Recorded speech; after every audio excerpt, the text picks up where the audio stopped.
같이 마가복음 계속해서 지난주 이어서 마가복음입니다. 마가복음 1장 9절에서 11절 말씀. 자막 보셔도 좋을 것 같습니다. 함께 읽겠습니다. 시작. 그 무렵에서 갈릴리 나사렛에서 요단강으로 오셔서 요한에게 세례를 받으셨습니다. 예수께서 죄송합니다. 제가 자막으로 읽어야 되겠습니다.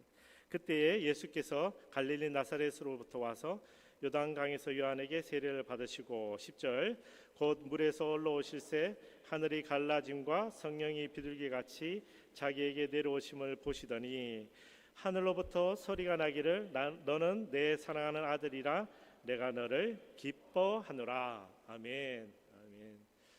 우리 지난주에 이어서 오늘도 마가복음 나누겠습니다. 마가복음 제가 오늘 나눌 말씀은 내 사랑하는 아들입니다. My beloved son. 집에 자녀가 있으신 분들은 오늘 저녁에 꼭 가시면 말씀해 주세요. 내 사랑하는 아들아, 내 사랑하는 딸아. 결혼하셨으면 배우자를 향해 오늘 저녁에 가서 꼭 얘기해 주세요. 내 사랑하는 남편아, 내 사랑하는 아내요. 이렇게 너무 쑥스러워하지 마시고 꼭 사랑을 표현해 주시면 좋겠습니다. 오늘 이 말씀을 읽기 전에 제가 전도했던 간증 하나 여러분과 나누기 원합니다. 여러분이 보시는 제 헤어스타일이 이게 제 본 모습이 아닙니다. 직모에 뭐 그렇습니다.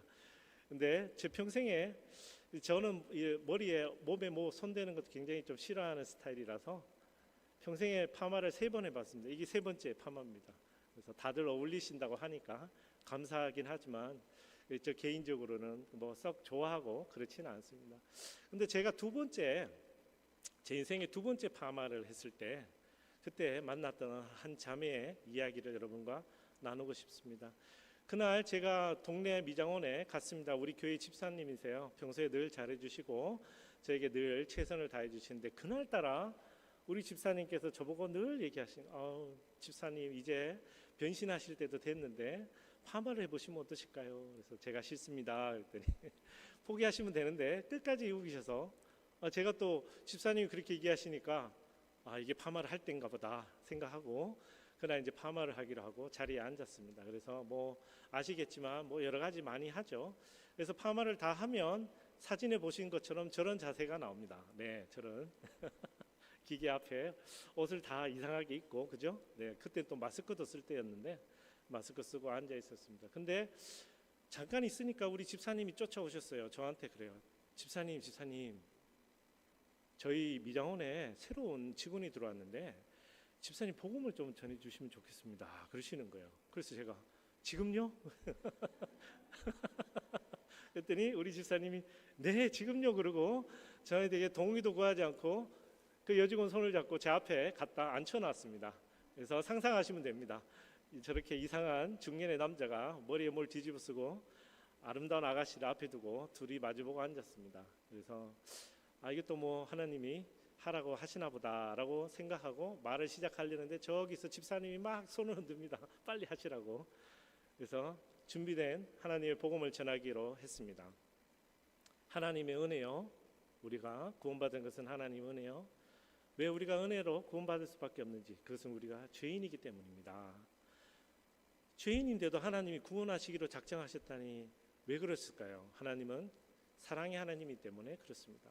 그런데 하나님은 우리를 사랑하셔서 용서하시고 싶으지만 하나님은 또한 공의의 하나님이기 때문에 죄가 지은 그 죄값은 반드시 치러야 하는 하나님은 역설적이게도 딜레마에 빠지셨습니다. 그 하나님이 이 디바인 딜레마를 해결하기 위해서 선택하신 것이 바로 구원 계획이 그의 사랑하는 아들 예수 그리스도를 이 땅에 보내기로 하신 겁니다.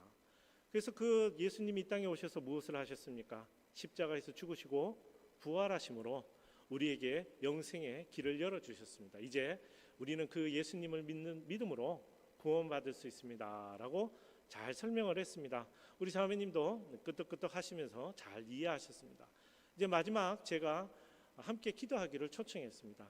그래서 그 기도하는 멘트가 사랑하는 자매님께 하나님께서 이렇게 물어보시네요.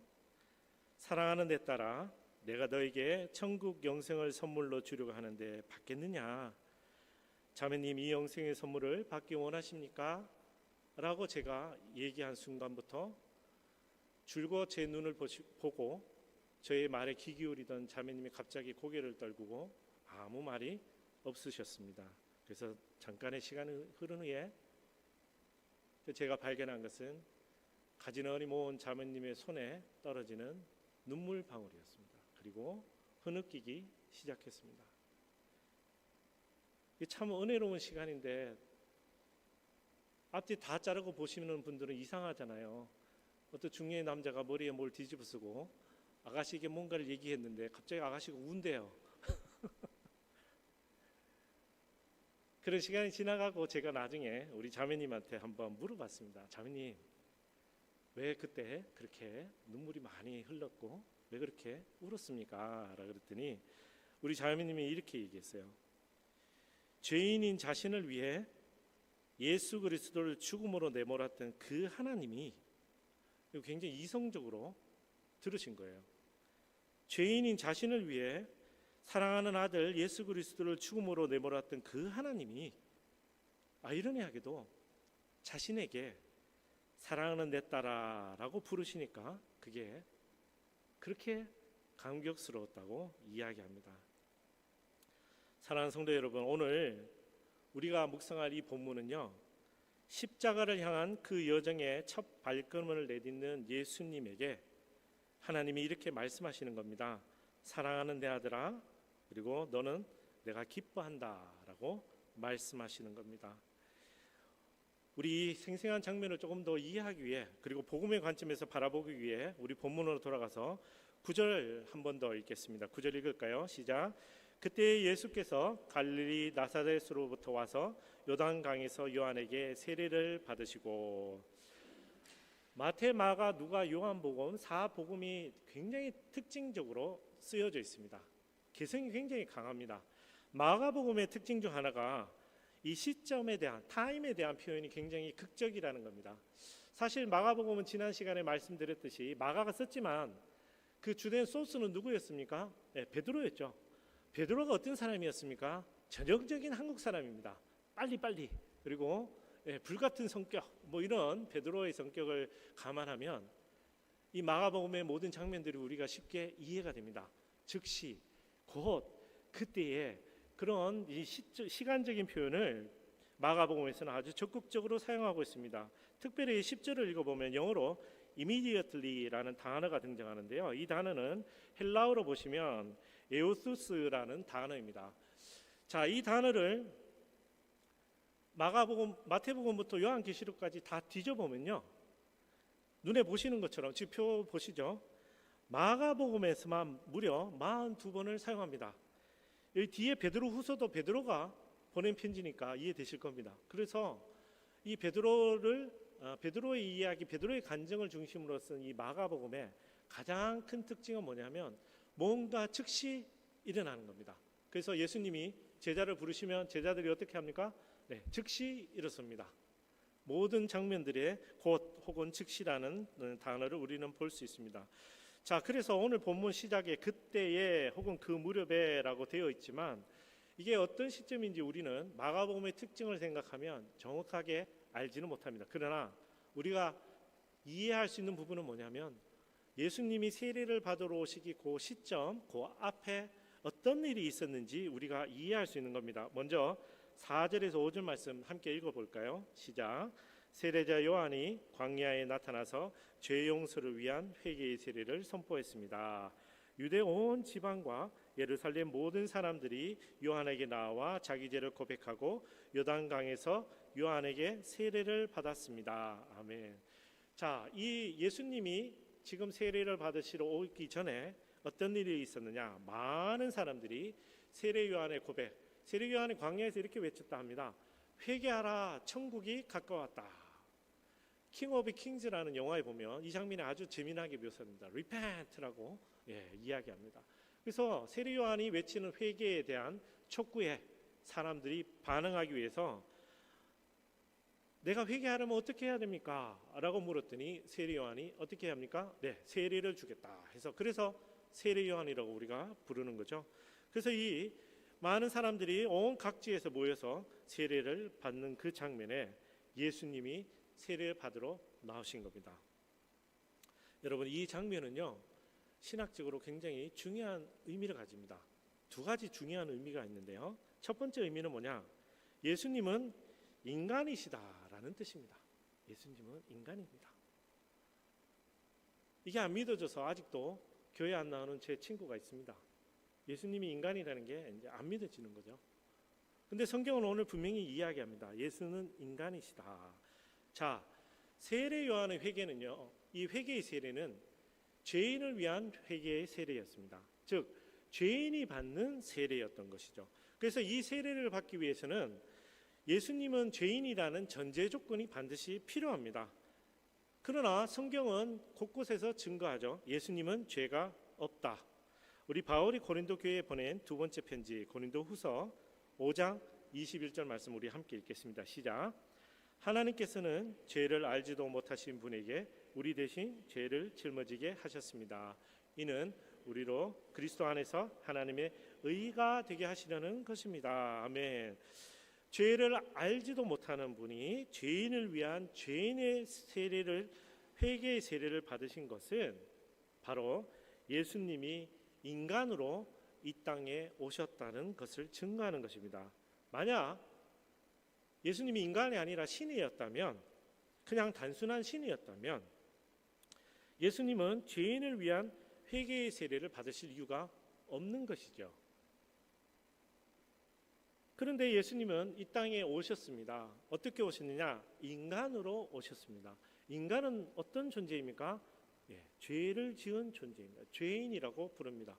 죄라고 얘기하니까 많은 사람들이 저는 죄인이 아니에요 라고 이야기하지만, 죄는, 성경에서 죄는 생각과 행동, 말, 모든 것을 다 포함하며 특별히 마음속에 내가 하나님을 믿지 않는 것도 역시 죄라고 이야기합니다.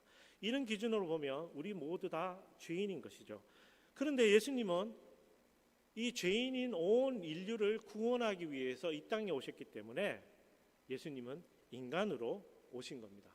인간으로 오셨기 때문에 인간의 죄를 회개하기 위한 세례, 즉 세례 요한의 회개의 세례를 예수님이 받으실 수 있었고, 또 이를 예수님의 구원의 사역의 시작으로 삼으신 것입니다. 이는 굉장히 놀라운 일입니다. 왜냐하면 성경 어디를 통틀어 봐도 어느 누구도 하늘에 이렇게 구한 적이 없었습니다. 하나님이 직접 오셔서 우리를 구원하여 주시옵소서. 하나님은 반대로 끊임없이 예언서를 통해서 우리에게 말씀하셨습니다. 언젠가 때가 되면 다윗의 씨앗이 이 땅에 와 너희를 구원할 것이다.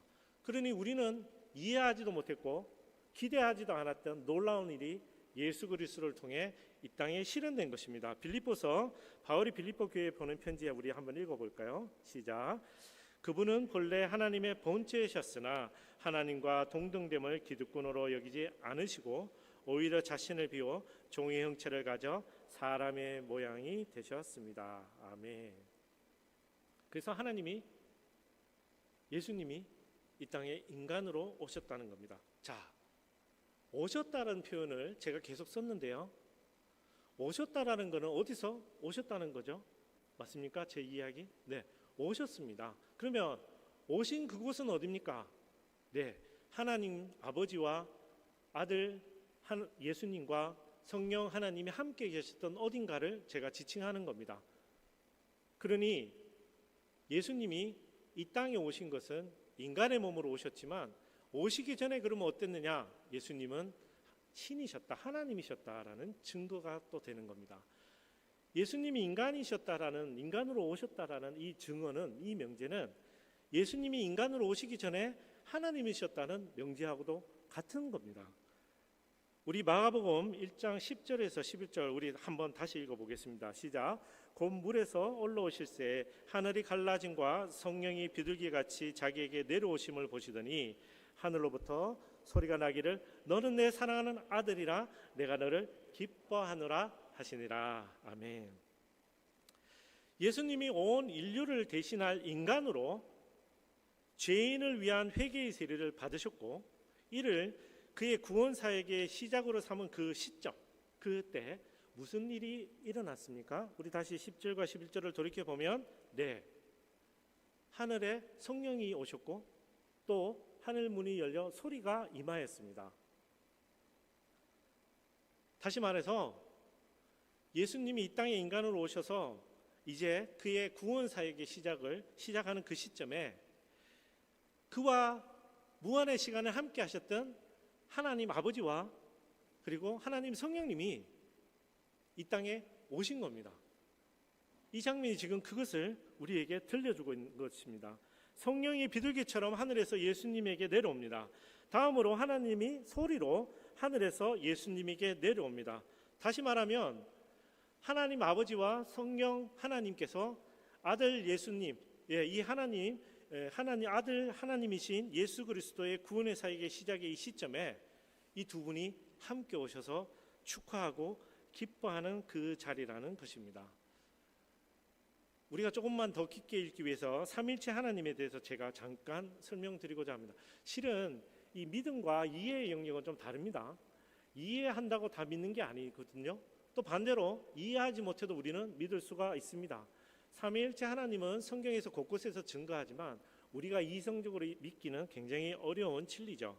삼위일체 하나님은 이렇습니다. Three persons, one essence라고 해서 세 명의 인격이 하나의 존재다라는 겁니다. 그림으로 보시는 것처럼 아버지의 Father, Son, Holy Spirit 각각의 다 하나님이셔요. God. 그러나 Father is not Son이에요. Son is not Holy Spirit이고 Holy Spirit is not Father예요. 그래서 세 분은 다른 인격을 가지고 계신 겁니다. 삼위일체를 잘 묘사하는 성경 두 구절이 있는데요. 우리 함께 읽어볼까 합니다. 마태복음 28장 19절 말씀 우리 좀 크게 현 목소리로 읽어볼 거예요. 시작. 그러므로 너희는 가서 모든 민족을 제자로 삼아 아버지와 아들과 성령의 이름으로 세례를 주고 아멘. 예수님이 마지막에 우리에게 뭐라고 얘기하시냐면 나의 이름으로 세례를 주고 그게 아니고 아버지 이름으로 세례를 주고 그렇게 하지 않으셨어요. 어떻게? 아버지와 아들과 성령의 이름으로 세례를 주로. 그러니까 세 분 다 동일한 존재라는 것을 우리에게 들려주시는 말씀입니다. 특별히 창세기 1장 1절을 보면 우리가 더 이해하기 쉽죠. 1장 1절과 1장 26절 연달아서 읽어볼까요? 읽겠습니다. 시작. 하나님께서 태초에 하늘과 땅을 창조하셨습니다.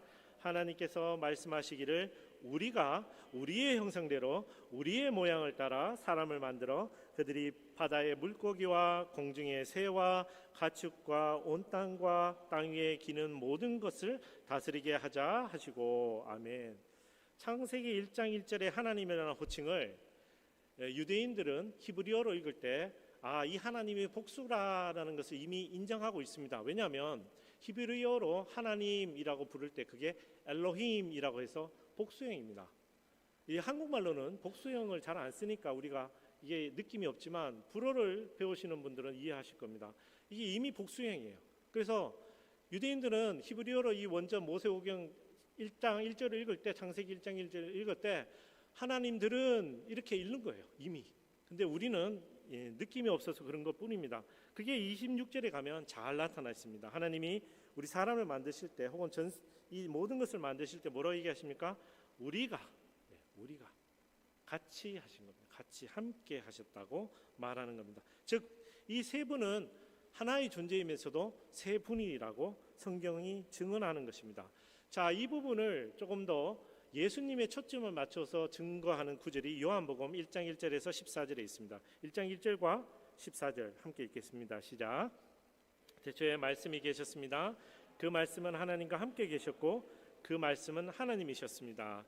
그 말씀이 육신이 돼 우리 가운데 계셨기에 우리는 그분의 영광을 보았습니다. 그것은 은혜와 진리가 충만한 아버지의 독생자의 영광이었습니다. 아멘. 아멘. 오늘 우리가 떠나보내는 우리 정 집사님과 윤아 연아는 2년 전에 몬트리올로 왔습니다. 그죠? 근데 2년 전에 몬트리올로 오기 위해서는 2년 전에 한국에서 아빠와 가족들과 헤어져서 온 겁니다. 하나의 가족이 함께 있던 그 가족이 특정한 이유와 목적을 가지고 이 땅에 왔습니다. 그리고 이제 우리는 그분들이 다시 돌아가시는 걸로 알고 있습니다. 시간을 알 수 없는 무한의 시간 가운데 아버지 하나님과 아들 하나님과 성령 하나님이 함께 교제하셨습니다. 근데 이 세 분이 함께 교제하시던 중에 우리의 형상, 즉 그들의 형상에 따라 우리를 지으셨는데 무슨 문제가 발생했습니까?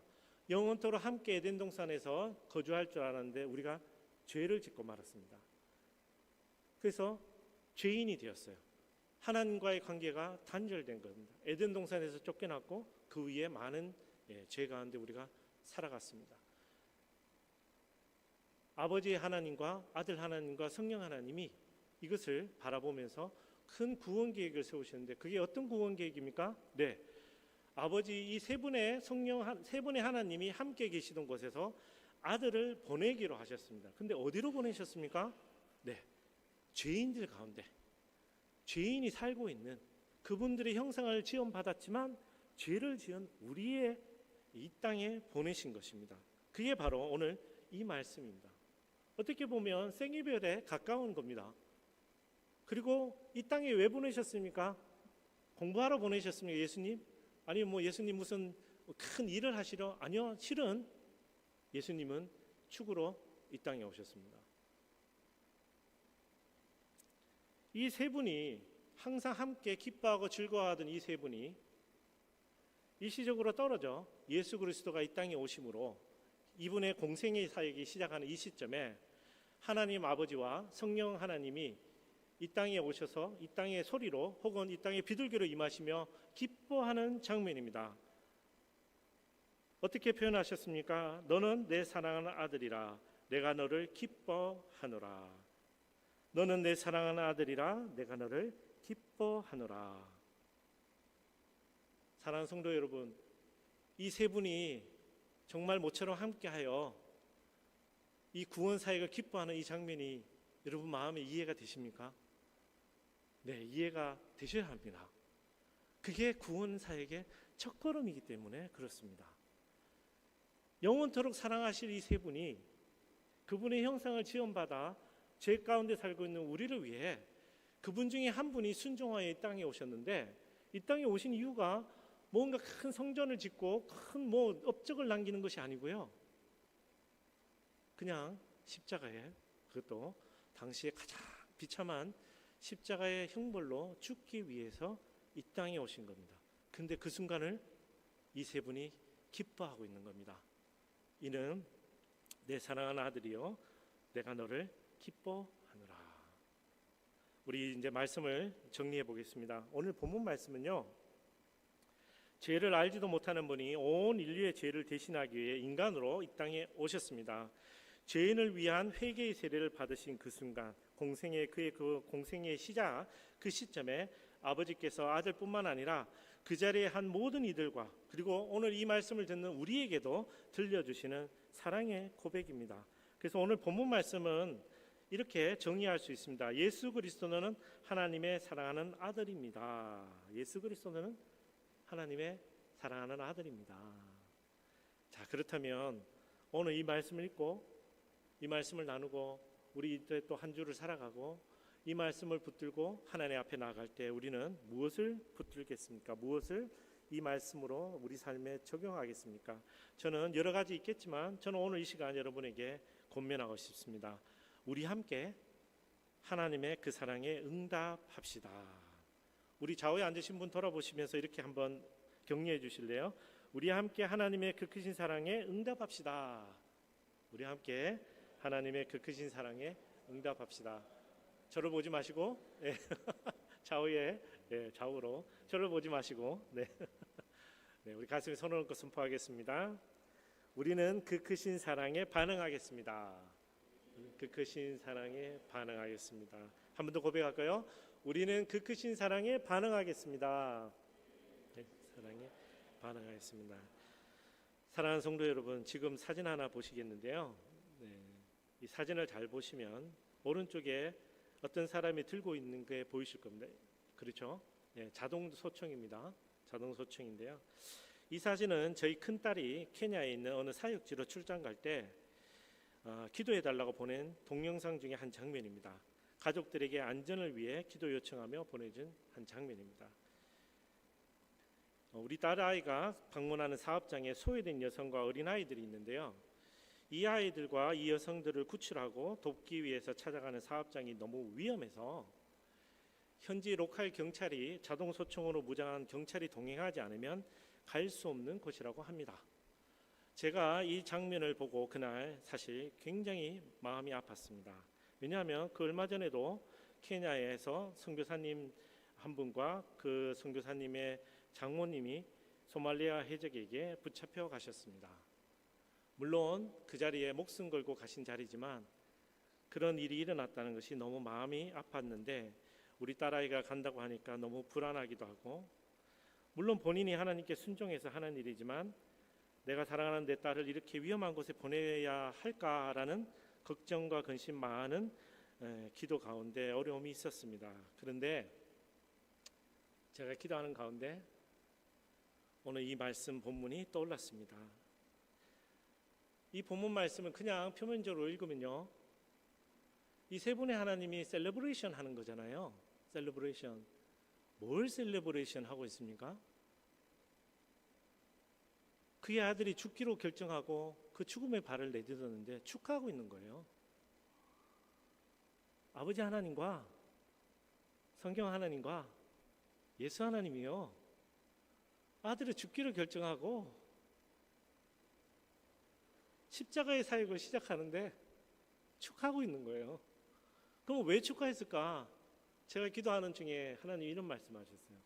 내가 축하한 것은 내 아들이 죽음 가운데 있는 걸 축하하는 것이 아니고 내 아들이 죽음으로 너희가 구원받기 때문에 내가 기뻐서 축하할 것이다 라고 말씀하시는 제 마음에 그런 은혜가 있었습니다. 사랑하는 성도 여러분, 하나님이 오늘 이 고백은요, 그 아들 예수 그리스도를 향한 고백이니까 우리가 그냥 읽고 지나가는 부분이 아니고요, 하나님이 그 아들을 통해서, 그 아들의 순종의 죽음을 통해서 우리가 구원받기를 기뻐하셨기 때문에 그 시간에 점처럼 하늘에서 내려오지도 않는 하나님과 성령 하나님이 오셔서 세 분이서 함께 기뻐하신 겁니다. 그 아들의 십자가의 여정의 그 첫걸음을 하나님이 기뻐하신 겁니다. 사랑하는 우리를 위해 그 아들을 제물로 내어주시는 그 길을 기뻐하신 겁니다. 왜 기뻐하셨습니까? 그만큼 우리를 사랑하시기 때문입니다. 하나님이 그 아들을 사랑하셔서 그 아들에게 사랑한다고 고백하신 것도 분명 맞겠지만, 세상의 어느 아버지가 이웃을 위해서 자기 아들을 죽게 내버려 둡니까? 그러나 하나님은 그런 결단을 하신 겁니다. 그만큼 우리를 사랑한다고 말씀하신 겁니다. 그의 아들을 제물로 내어주신 그 사랑을 하나님이 오늘 우리에게 들려주신 겁니다. 그래서 저는 사랑하는 성도 여러분이, 형제자매 여러분이 하나님의 그 크신 사랑을 기억하고 그 크신 사랑에 반응하기를 간절히 바랍니다. 저는 여러분이 저와 함께, 우리 함께 이 큰 사랑을 깨닫기를 원합니다. 오늘 마가복음 1장 9절과 11절 말씀을 통해, 아니 성경 전체를 통해 하나님이 우리에게 말씀하시는 것은 내가 내 사랑하는 아들을 저렇게 위험한 곳에 보내서 결국은 죽을 건데 왜 그랬는지 아니? 내가 너를 사랑하기 때문이란다 라고 말씀하신 겁니다. 앞전에 제가 어떤 자매님 이야기 드렸죠. 그 자매님 굉장히 냉철하게 이성적으로 우리에게 말씀하셨어요. 어떻게 하나님이 그의 사랑하는 아들을 나를 위해서 죽게 내버려 주셨을까? 그런데 이제 나에게 사랑하는 내 딸아, 사랑하는 내 아들아, 내가 너에게 영생의 선물을 주고자 하는데 받겠느냐라는 질문을 하실 수 있냐는 거죠. 그 질문에 그 사랑이 느껴져서 너무 감격했다라고 말씀하셨던 그 고백이 우리의 고백이 되기를 간절히 축복합니다. 사랑하는 형제 자매 여러분, 하나님 진짜 여러분 사랑하십니다. 제가요 오늘 밤새서 얘기해도 다 못합니다. 감히 전할 수조차 없습니다. 그러나 제가 오늘 마가복음 말씀을 통해 이 말씀을 여러분에게 전할 수 있어서 얼마나 기쁜지 모르겠어요. 하나님은 내 사랑하는 아들아 라고 고백하신 그 고백이 예수 그리스도를 향한 고백뿐만 아니라 여기 이 자리에 앉으신 여러분을 향한 고백인 겁니다. 내 사랑하는 아들아, 내 사랑하는 딸아. 이 고백에 반응하는 여러분 되기를 축복합니다.